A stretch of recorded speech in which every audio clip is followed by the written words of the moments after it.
Hello' everyone, স্বাগতম জনাইছোঁ আমাৰ ইউটিউব চেনেল অসমৰ বনোৱা সুধিলৈ। এই চেনেলটোৰ জৰিয়তে আমি আমাৰ আশে পাশে থকা আমাৰ সকলোৰে চিনাকি বা অচিনাকি গছ লতা ফল মূল আদিৰ ঔষধি গুণাগুণ আৰু ইয়াক কিদৰে ৰোগত ব্যৱহাৰ কৰা হয় তাৰ বিষয়ে আলোচনা কৰিম। আমাৰ অসমখন বিভিন্ন প্ৰাকৃতিক সম্পদৰে চহকী ৰাজ্য। ইয়াত বহুতো ঔষধি গছ লতিকা পোৱা যায়। ইয়াৰ বহুতো হয়তো আমি চিনি নাপাওঁ। এইবিলাকৰ বহুতো ঔষধি গুণ থাকে আৰু কোনো ধৰণৰ পাৰ্শ্বক্ৰিয়া নাথাকে। আৰু এইবিলাকৰ ঔষধি গুণবিলাক যদি আমি গম পাওঁ তেন্তে ঘৰতে কিছুমান ৰোগৰ উপশম পাব পাৰি। তেন্তে বলক আজিৰ ভিডিঅ'টো আৰম্ভ কৰোঁ। আজি আমি কথা পাতিম আমাৰ সকলোৰে চিনাকি নাৰিকলৰ বিষয়ে।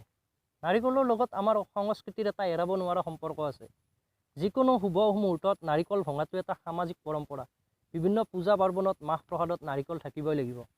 বিহু আদি উৎসৱত পিঠা পনা প্ৰস্তুত কৰোঁতে নাৰিকল অপৰিহাৰ্য। নাৰিকলক পলিনেচিয়াৰ মানুহে ইয়াক জীৱন বৃক্ষ বুলিও কয়। পিছে নাৰিকলৰ এবিধ বেছি চৰ্বিযুক্ত খাদ্য। সেইবুলি ইয়াক পৰিহাৰ কৰা অনুচিত, কাৰণ ই কেৱল কেলৰি সৰ্বোচ্চ নহয়, ইয়াৰ কিছুমান ভাল গুণো আছে। আহকচোন জানো ইয়াৰ ভাল গুণসমূহ। 1 নম্বৰ, ৰোগ প্ৰতিৰোধ কৰা ক্ষমতা। নাৰিকলত কেতবোৰ ভাল চৰ্বি আছে।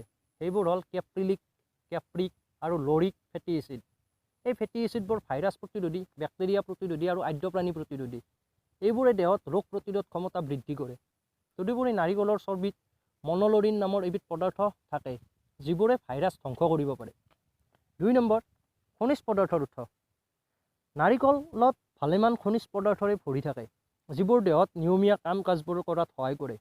এই খনিজ পদাৰ্থবোৰৰ ভিতৰত হ'ল manganese, copper, selenium, potassium, iron, phosphorus, manganese আৰু জিংক উল্লেখযোগ্য।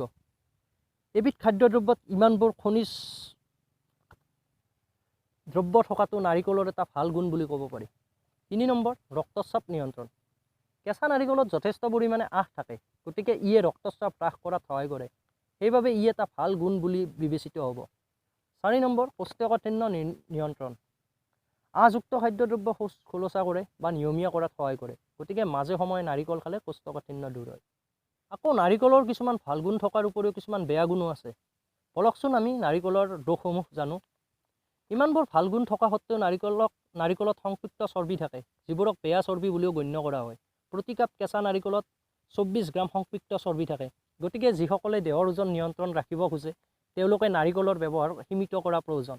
যিহেতু এজন প্ৰাপ্তবয়স্ক মানুহে প্ৰতিদিনে গ্ৰহণ কৰিব পৰা চৰ্বিৰ পৰিমাণ 10 পৰা 20 গ্ৰামৰ ভিতৰত থাকিলে ভাল, গতিকে সেই অনুপাতে নাৰিকলৰ ব্যৱহাৰ সীমিত ৰখা দৰকাৰ। যিসকলৰ দেহৰ ওজন নিয়ন্ত্ৰণৰ সমস্যা নাই, তেওঁলোকে সপ্তাহত এবাৰত 30-50 গ্ৰাম কেঁচা নাৰিকল ব্যৱহাৰ কৰিব পাৰে। কিন্তু সদায় সতেজ নাৰিকল ব্যৱহাৰ কৰিলে উপকাৰ পোৱা যায়। আৰু নাৰিকলত গাখীৰত চৰ্বিৰ পৰিমাণ অতি বেছি, গতিকে ইয়াক যিমান পাৰি বৰ্জন কৰা উচিত। তদুপৰি শুকোৱা নাৰিকল বা পেকেটত উপলব্ধ নাৰিকল ব্যৱহাৰ কৰা অনুচিত। তেন্তে আজিলৈ ভিডিঅ'টো ইমানে। যদি ভিডিঅ'টো ভাল লাগে লাইক, কমেণ্ট, শ্বেয়াৰ কৰিব আৰু আগলৈ এনে ধৰণৰ ভিডিঅ' পাবলৈ আমাৰ চেনেলটো ছাবস্ক্ৰাইব কৰি দিব। ধন্যবাদ। জয় আই অসম।